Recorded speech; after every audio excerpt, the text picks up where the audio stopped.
Hey guys, welcome back to Harles Garage. I know it's been a minute since I've done a video on my 2020 Ford Ranger. Today I'm going to be installing this Prinsu Design Studio roof rack. I'm going to try to kind of quickly, or well, I say quickly, at least best I can, give you kind of the step-by-step instructions on putting this roof rack together. I'm going to need some help here in a little while to put the rack on top. I also wanted to wash my truck before I put the rack on top, but I've also kind of realized if I don't do it, or if I don't put this rack together here soon, because I'm about to go on a trip to Colorado, it's not going to get put on in time for my trip here in the next week or so. So I'm just going to go ahead and do it and say screw it. So stay tuned, guys.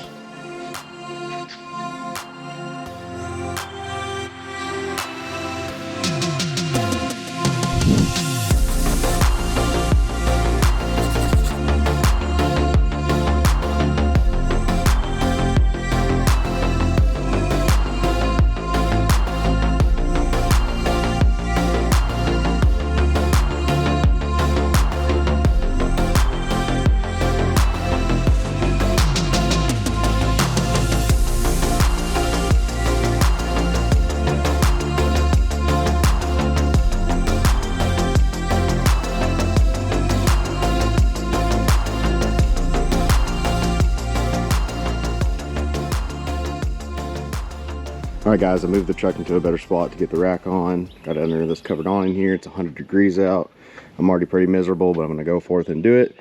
The next step you're going to do is to disconnect your battery, because we're going to be kind of getting dangerously close with drilling to the airbags, side curtain airbags up here on the A-pillar and towards the roof line. So you want to go ahead and disconnect your battery.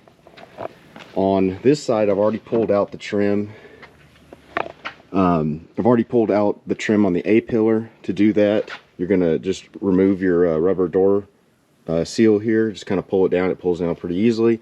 And then you can take your hand or a trim type tool and just pull forward, and this will pop out. Now let me get a flashlight here and show you. Kind of hold it here.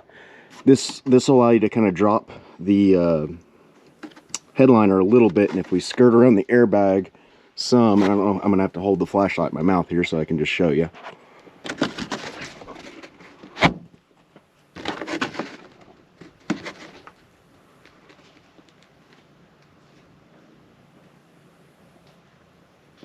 If you see up there, there's a 10mm bolt that holds this weather stripping together. Now there's also going to be one back here. This is why it's nice doing these videos is hard by yourself, because honestly, I could probably get this stuff done sooner, but having to set up cameras and hold them, it just sometimes makes life a little harder. And you probably can't see it, but just trust me, there's going to be another one right back up here, another 10mm bolt that you'll loosen up, and that'll allow you to go ahead and pop this gutter trim out. There is some adhesive on here, I think. I haven't done it yet. I know there's some adhesive on here, but you can use some trim tools and just pop that out. That's why the masking tape's there, to kind of help reduce the chances of me marring anything up. Now, I haven't done the other side yet, so that's why I'm going to set my camera up and show you how to, with the passenger side A-pillar, how to take that apart, and I'll just kind of go through the process again so you can actually see it. The passenger side A-pillar, you're going to remove this little cover here. Simply just pops out. You can use either a flathead screwdriver or a trim tool, and there'll be a little 6mm screw that you'll just loosen up here.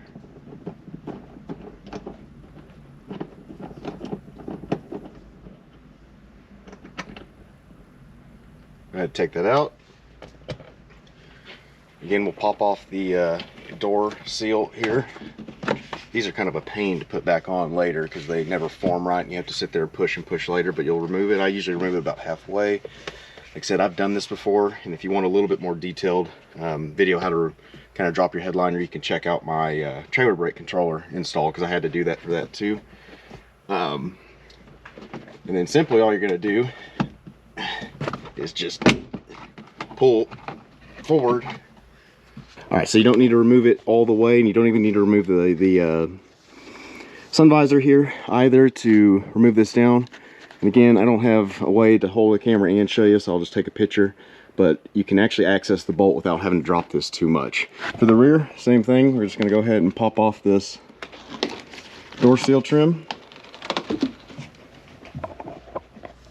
There will be a little cover here on your seat belt. Just remove that. Throw that in the bed. And then you'll use a Torx T50 bit to loosen up your seat belt back here, and then you can pop off this rear cover.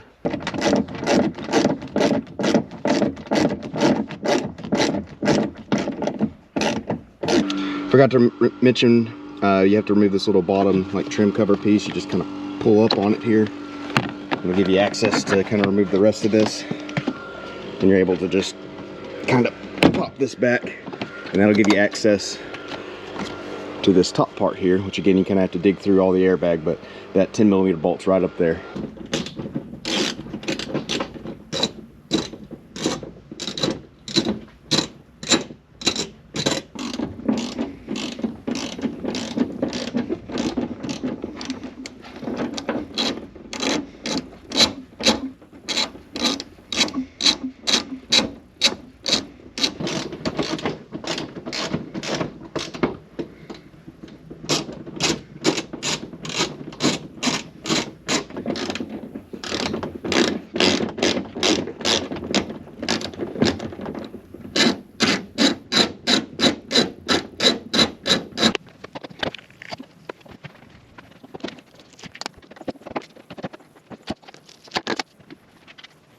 Alright, I've reached the point of no return. It's time to drill into the truck on these back holes here.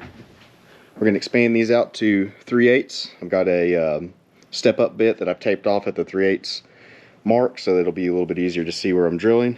You do have to make sure you don't hit the airbag. Now this rear hole, or these rear holes, the airbag's kind of pushed up closer to the door anyway, so you're not going to hit it, but you can kind of hold it back. Just so that just in case you don't hit it. But yep, I'm going to go ahead and drill into the truck.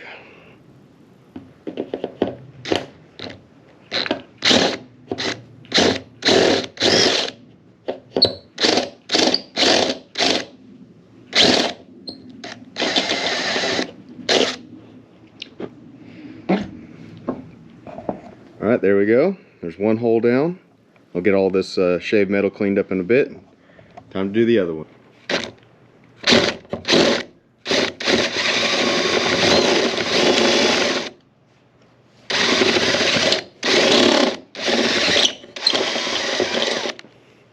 Alright, you can see I got the holes drilled out here, and what I did is I masked it off roughly, and I added a little bit of primer since there's going to be some bare metal when you drill through the sheet metal here on the roof. So I added a little bit of primer, so that'll just help slow down any rust that could happen over the years, since I mean, even though you're going to use silicone, water and moisture could still get in there and rust that metal out. So what I'm going to do next is the kit comes with some of these washers and this like coupler, and I'm going to dab some silicone on one of these plus nuts here. Put a good liberal amount of silicone on there, and I will tighten that down, and that'll expand in that hole so that you can then later bolt the rack to it.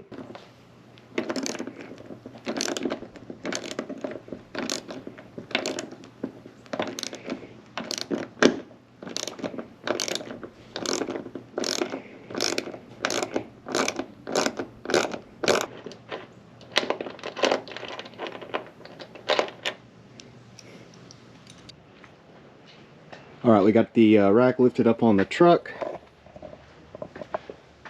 My parents helped me get it up there, and the back holes that I've already drilled out, I just kind of loosely screwed them in, and I went through on each of these other holes, let me find one here, and just kind of marked it, and that's where I will do a little pilot hole, and then I'll expand it out to 3/8 as well, so I can put the other riv nuts and expansion nuts in there.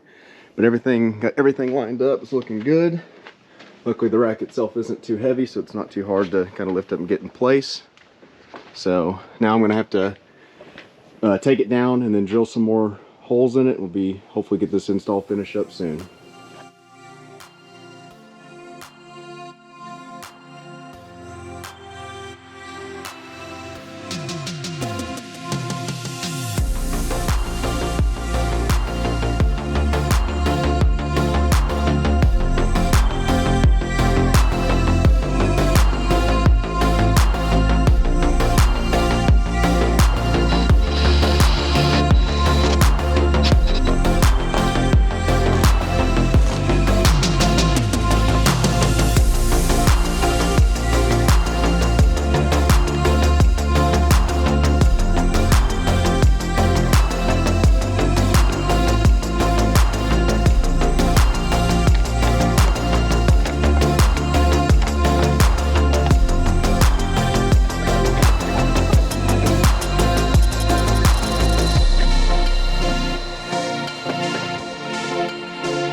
Guys, got the roof rack done and installed.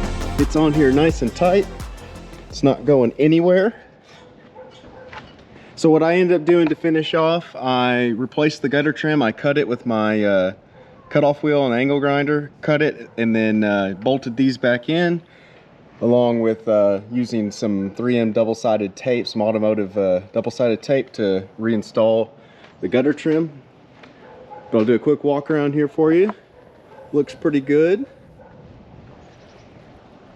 Overall, the install, I mean, it's difficult to do, but it's also not impossible, especially not to do by yourself.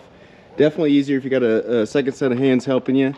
You just have to be careful when you drill into the truck, and get you some good bits before you do it if you don't have any. And just take your time drilling, measure, and then just go nice and slow with the install, and you should be able to do it yourself just as easily. So overall, I mean, the build quality is really good. Like I said, it's on there, and I love the way it looks here on the truck. For now, I plan on just putting my recovery boards on there, and I'd like to eventually get some Rome adventure cases here to put on top so I can store some of my stuff. But for this trip that I'm going to Colorado next week. You can see I've got the UTV out and ready here. I'll be towing that up to Colorado, and we'll be hitting some of the trails up there. This is a Honda Pioneer 700. Took me a second to remember what it is. We got it ready. So yeah, that's the install video for you guys. This one isn't quite as detailed as a lot of the other ones I do, because I've just been trying to get everything packed and ready as we go. But anyway, guys, hope this helps you out. Thanks for watching, and please subscribe, because I'll have more Ranger content coming up soon.